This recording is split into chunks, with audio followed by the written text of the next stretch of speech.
Honorable Mr. Bonta, thank you so much for squeeze your busy time coming here with our ethnic media.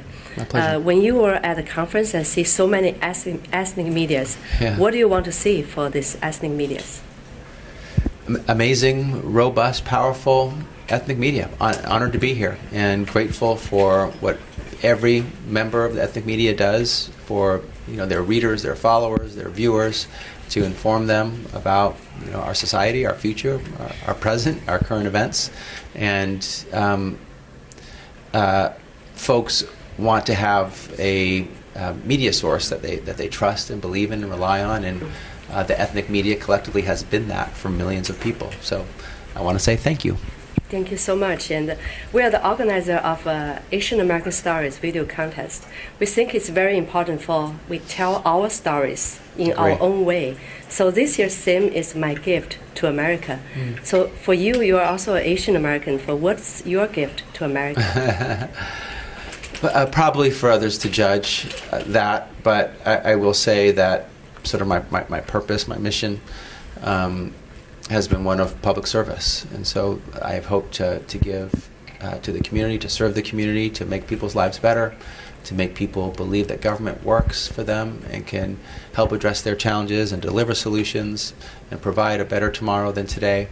And that's been something that is part of my experience, having been born in the Philippines, having been brought here when I was 2 months old by my parents, who saw democracy and freedom at risk, and martial law was around the corner, and the end of free and fair elections, where political opponents were arrested and tortured and killed.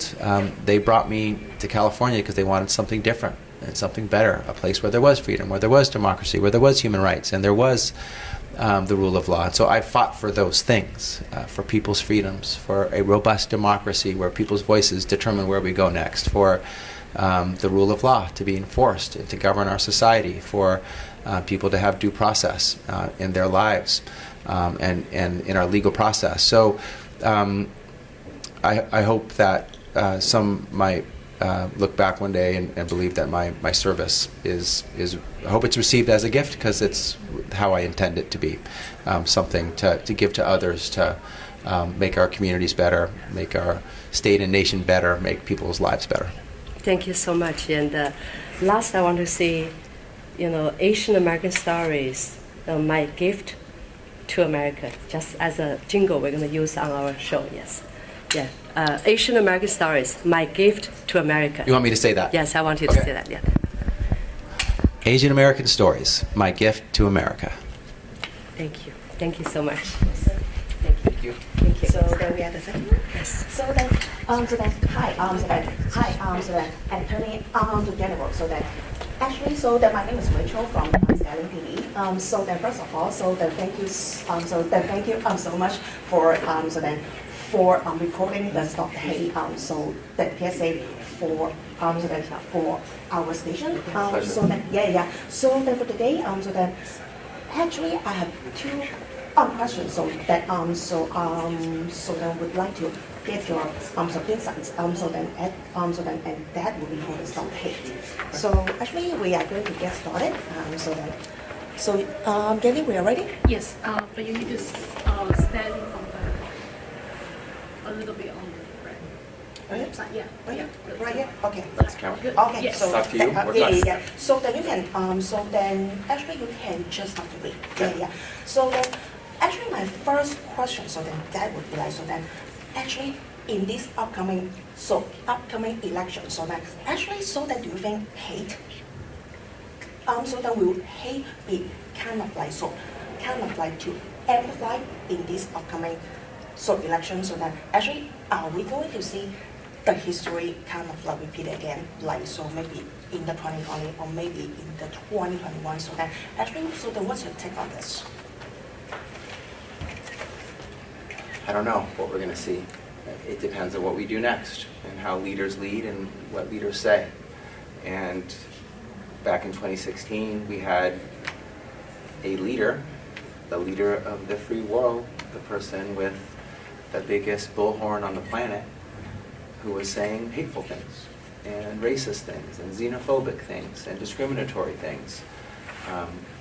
Talking about Kung flu and the Chinese virus and the Wuhan virus, and saying things that encouraged others, fanned the flames, and led to people getting hurt and led to people getting killed.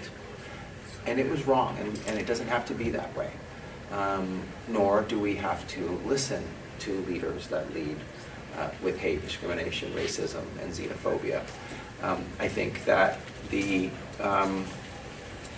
Democratic candidate, Vice President Harris, has been someone who has been firm and strong against the forces of hate, who has been committed to inclusion and belonging and support of diversity, equity, opportunity. And so I hope that that message is one that cuts through the other noise and reaches people's ears. But we all have agency. We all have accountability. We're responsible for our own actions. And but I think that what our leaders say and what they do will help create an atmosphere that's either one that's productive, inclusive, peaceful, full of love instead of hate, or it could be one that's where they're inciting division and hate. But I think we've seen where that led us in 2016 to 2020, and I think people don't want to go back to that. They want to move forward, and move forward in an America that is not defined by hate, but is defined by coming together and by coalitions and by a unified vision of a successful future for all.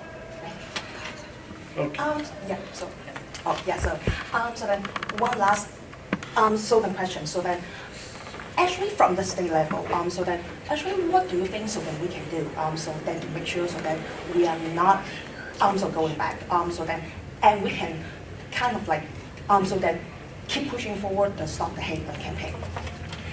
We've built a lot of great momentum so far, and it was born out of pain and hurt and people being harmed and people being killed. And folks met the moment, rose to the occasion, and got engaged and acted.